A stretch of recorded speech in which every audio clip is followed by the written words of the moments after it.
Hello दोस्तों, कैसे हैं आप सब। आज की हमारी कहानी है बहू के संस्कार।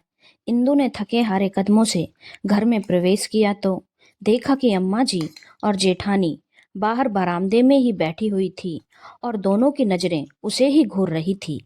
अजीब सी कुटिल मुस्कान थी उनके चेहरे पर, ऐसी मुस्कान जिसने इंदु को अंदर तक तोड़ दिया। साफ पता चल रहा था कि उसके मायके की एक एक खबर इन तक पहुंच गई होगी। पति शेखर की तरफ देखा तो उन्हें तो कोई फर्क ही नहीं पड़ा था। आखिरकार उसके मायके की एक एक पल की रिपोर्ट अम्मा जी तक पहुंचाने में उसके पति का ही हमेशा सबसे अहम किरदार होता था। इस बार की महाभारत तो उन्होंने पूरे मिर्च मसाले के साथ बताई होगी। एक बार तो उसका मन किया कि सीधे अपने कमरे में ही चली जाए, लेकिन 15 दिन बाद मायके से लौटी थी तो संस्कार व सास और जेठानी के पैर तो छूने ही थे। आखिर मन मारकर अम्मा जी की तरफ पैर छूने के लिए बढ़ी, तब तक शेखर अम्मा जी के पास ही जाकर बैठ गए। जैसे ही उसने अम्मा के पैर छुए, अम्मा आशीर्वाद देने की जगह बोली, क्यों री बहुरिया, इस बार क्या नया नाटक हो गया तेरे मायके में। तेरे भाइयों ने तो पूरे समाज में थू थू करा दी। हमें तो बताते ही शर्म आई कि वो लोग हमारे समधियाने के लोग हैं। पर इंदु कुछ न बोली, अपनी आंखों में आंसू लिए जेठानी के पैर छुए और अपने कमरे में चली गई। हाय दैया, देखो तो बात करते शर्म ही आ रही है। अरे सिर्फ इतना ही तो पूछा था, नहीं जवाब देना था तो मना कर देती। यूं मुंह उठाकर सीधे कमरे में जाने की क्या जरूरत थी। जेठानी जी ने ताना कसा, अरे रहने दे बड़ी बहू, इसके परिवार में ही संस्कार नहीं है तो उसमें कहां से होंगे। सुना नहीं इसके दोनों भाई बाहरवे पर कैसे लड़ पड़े थे, वो भी माँ बाप की जमीन जायदाद के लिए। अम्मा जी जेठानी को रोकते हुए इंदु पर ताना कसते हुए बोली, हाँ अम्मा, ये बात तो सही है। मुझे तो बड़ी शर्म आई वहां पर, कैसे बेशर्मों की तरह झगड़ रहे थे दोनों भाई। शेखर बीच में ही बोल पड़ा। तीनों इतनी जोर से बातें कर रहे थे कि उनकी बातें अंदर तक इंदु को सुनाई दे रही थी। सुनकर इंदु अंदर अपने कमरे में रो रही थी। एक तो पिता की मौत का गम था ही, ऊपर से 12वें पर उसके दोनों भाई जमीन जायदाद के लिए लड़ पड़े। इससे समाज में अच्छी खासी किरकिरी हो गई। इंदु जब भी मायके जाती थी तो अक्सर भाइयों और भाभियों में छोटे मोटे झगड़े देखकर खूब समझाती थी अपने बाबा को। बाबा अपने जीते जी बंटवारा कर दो, पर बाबा थे कि हर बार मना कर देते, कहते कि मेरे जीते जी तो बंटवारा नहीं होगा, बाद में दोनों आपस में बांट लेंगे। अब देखो दोनों ने ऐसा बंटवारा किया कि पूरे समाज के सामने शर्मसार ही कर दिया। लेकिन यहाँ ससुराल वालों को तो अच्छा खासा मुद्दा मिल गया था। अब तो उठते बैठते खाते पीते इसी किस्से पर बातचीत चलती रहती। आखिर इंदु भी क्या कहती, जब मायके में भाइयों ने नहीं सुनी तो यहाँ ससुराल वालों को क्या चुप कराए। यहाँ तक कि कुछ दिन बाद आस पड़ोस की औरतें अम्मा के पास आकर बैठी तो उनके सामने ही अम्मा ने कहा, अरे आजकल तो जमीन जायदाद के लिए लोग कैसे कैसे कदम उठाते हैं, घोर कलयुग आ गया है। अब हमारे ही समधी को देख लो, उनके दोनों बेटे पिता की मौत के 12वें दिन ही जायदाद के लिए लड़ पड़े। यह बात चाय लाते हुए इंदु ने सुन ली। उसने धीरे से अम्मा जी से कहा, अम्मा जी अब जो हो चुका उसे बार बार क्या बोलना। हाँ तो गलत थोड़ी ना कह रही हूँ, अब जो हुआ है वही तो बोल रही हूँ। अब हर घर के बच्चों में संस्कार तो माता पिता ही डालते हैं। एक तुम्हारा परिवार देख लो जो जमीन जायदाद के लिए लड़ पड़ा, और यहाँ मेरे दोनों बच्चों को देख लो, बिल्कुल राम लक्ष्मण हैं। दोनों में कितना भाईचारा है। अम्मा जी हाथ नचाते हुए बोली। इतने में एक पड़ोसन बोली, पर कुछ भी कह नहीं सकते बहन जी, वक्त का कोई पता नहीं है। राम लक्ष्मण तो भगवान हैं, हम तो फिर भी इंसान हैं। हमारी कहाँ तुलना भगवान से। बच्चों की नीयत कब बदल जाए कुछ कह थोड़ी ना सकते हैं। इसलिए बड़ों को चाहिए कि वक्त रहते ही अपनी संपत्ति का बंटवारा कर दें। बहुत कम ही भाई होते हैं जो बराबर बंटवारा करते हैं, वरना अधिकतर तो संपत्ति को लेकर लड़ते रह जाते हैं। उसकी बात सुनकर अम्मा जी तुनकते हुए बोली, होंगे ऐसे बच्चे, मेरे बेटे तो ऐसे नहीं हैं। उन्हें तो मैंने अच्छे संस्कार दिए हैं। और वैसे भी परिवार तो एक साथ ही अच्छा लगता है। यूं बंटवारा करके परिवार को तोड़ने का हमें तो कोई शौक नहीं है। आखिर पड़ोसन अम्मा जी के आगे कुछ कह ना पाई। कुछ समय बाद अम्मा जी के मायके में उनके भाइयों ने काफी कर्ज हो जाने पर अपना पुराना घर बेचना चाहा। उसे बेचने के लिए कागजों पर अम्मा जी के साइन की जरूरत पड़ी, क्योंकि प्रॉपर्टी अम्मा जी के दादाजी के समय की थी और अम्मा के पिताजी इकलौते वारिस। अब पिताजी तो रहे नहीं, इसलिए अम्मा जी के दोनों भाई और स्वयं अम्मा जी उस प्रॉपर्टी के हिस्सेदार थे।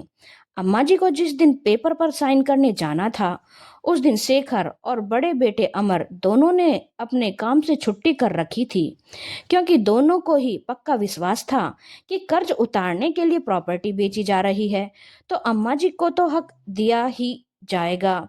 बस फिर क्या था, दोनों भाई अम्मा जी के साथ से रवाना हो गए। जब शाम को तीनों वापस आए तो काफी गुस्से में थे, पर सुबह के भूखे हारे तीनों खाना खाने बैठ गए। साफ पता चल रहा था कि वहां कोई कहासुनी हुई है, इसीलिए इन लोगों ने अभी तक खाना नहीं खाया है। वरना अम्मा जी अपने मायके से कभी भूखी तो नहीं आती थी। जेठानी अंदर रसोई में गर्मा गर्म रोटियां सेक रही थी, वहीं इंदु उन लोगों को खाना परोस रही थी। खाना खाते खाते ही तीनों में बहसबाजी छिड़ गई। अमर ने तो आखिर अम्मा से बोल ही दिया, यह क्या अम्मा, आप इतनी बड़ी दातार क्यों बन रही हो? जब भगवान खुद आपको आगे चलकर कुछ देना चाहता है तो मना क्यों कर रही हो?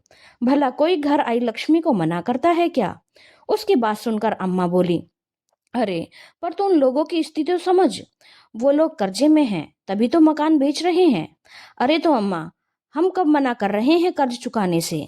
कर्ज उन लोगों ने लिया है तो वो लोग चुकाएं, पर तुम्हारे हिस्से से नहीं। तुम्हारे दादाजी की प्रॉपर्टी से कुछ तो मिलना चाहिए। शेखर भी बीच में ही बोल पड़ा, तेरे सामने ही एक बार बोला तो था मैंने कि भाई पूरा हिस्सा मत दे मुझे, लेकिन कम से कम थोड़ा बहुत तो दे दे। पर वो तो अपनी स्थिति का रोना लेकर बैठ गए। अब उसके आगे मैं कुछ कह ही नहीं पाई। अम्मा जी ने शेखर को समझाना चाहा, हाँ माँ, तुम्हारे पास ही धन की वर्षा हो रही है, जो इतनी आसानी से हिस्सा छोड़ने को तैयार हो गई। ये तो भला हो हम दोनों भाइयों का, जो हमने प्रॉपर्टी पर साइन नहीं करने दिए तुम्हें, वरना तो वो तुम्हारा हिस्सा भी पूरा का पूरा हड़प जाते। अगर हिस्सा नहीं दिया तो सच कह रहा हूँ, उनके खिलाफ कोर्ट जाने में भी हम कोई ऐतराज नहीं है। अमर ने कहा और खाना खाते खाते बीच में ही थाली छोड़कर उठ गया। अरे खाना तो खाते जा, सुबह से कुछ नहीं खाया। ये बातें तो बाद में भी कर लेंगे, अम्मा ने कहा। तुम ही खा लो खाना अम्मा, अपने मायके की पड़ी है लेकिन अपने बेटों की कोई चिंता नहीं। अरे तुम्हें कुछ नहीं चाहिए तो कम से कम हमारे लिए ही सोच लेती। तुमने तो अपनी पूरी उम्र देख ली, लेकिन हमें तो अपनी पूरी जिंदगी जीनी है। कम से कम हमारे ही ऐसो आराम के बारे में सोच लेती, या हमारे भविष्य के लिए कुछ रख लेती। भाई सही कह रहा है, इतनी आसानी से आई हुई लक्ष्मी को जाने नहीं देंगे। आखिर जमीन जायदाद का मामला है, थोड़ा बहुत नहीं तुम्हारा पूरा हिस्सा चाहिए। कहते हुए शेखर भी खाना खाते खाते उठ खड़ा हुआ और अपने कमरे में चला गया। अब अम्मा से रोटी का निवाला निगलते ना बना। उदास होकर अम्मा अपनी थाली को प्रणाम कर उठ खड़ी हो गई। अम्मा अपने कमरे में जाने को हुई कि तभी इंदु से उनकी निगाह टकरा गई। उसने कुछ कहते ना बना, वो चुपचाप अपने कमरे में चली गई। 2 दिन तक घर का माहौल ऐसा ही रहा। अम्मा अपने बेटे को समझाती रही, लेकिन दोनों तो मानने को ही तैयार नहीं हुए। 2 दिन बाद जब अम्मा के भाई का फोन आया तो घर में फिर से वही कहासुनी शुरू हो गई। आखिर आपके भाई की हिम्मत कैसे हुई अम्मा?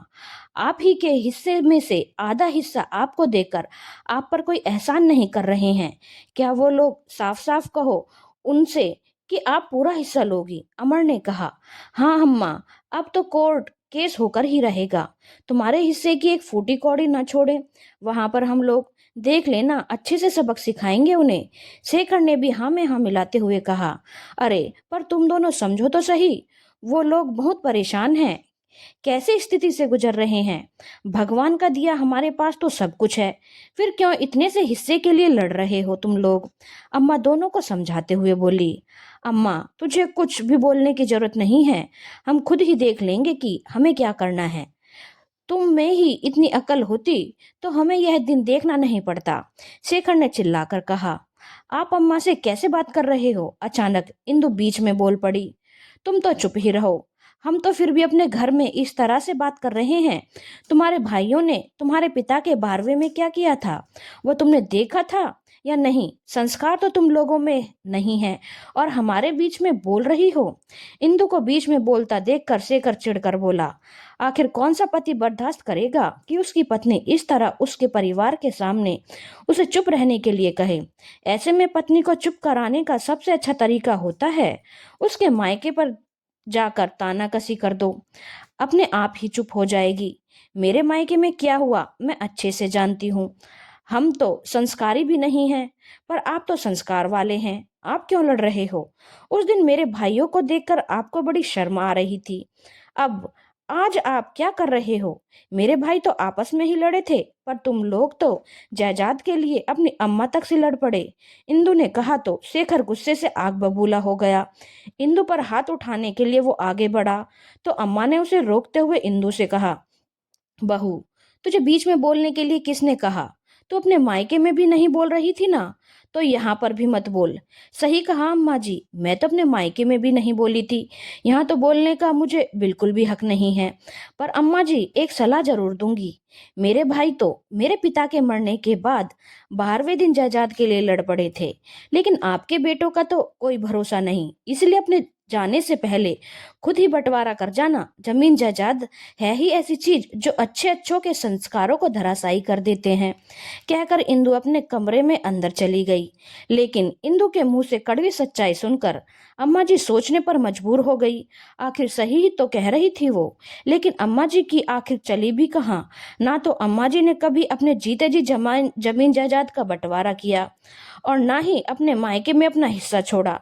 सिर्फ छूटा तो मायके से हमेशा के लिए संबंध।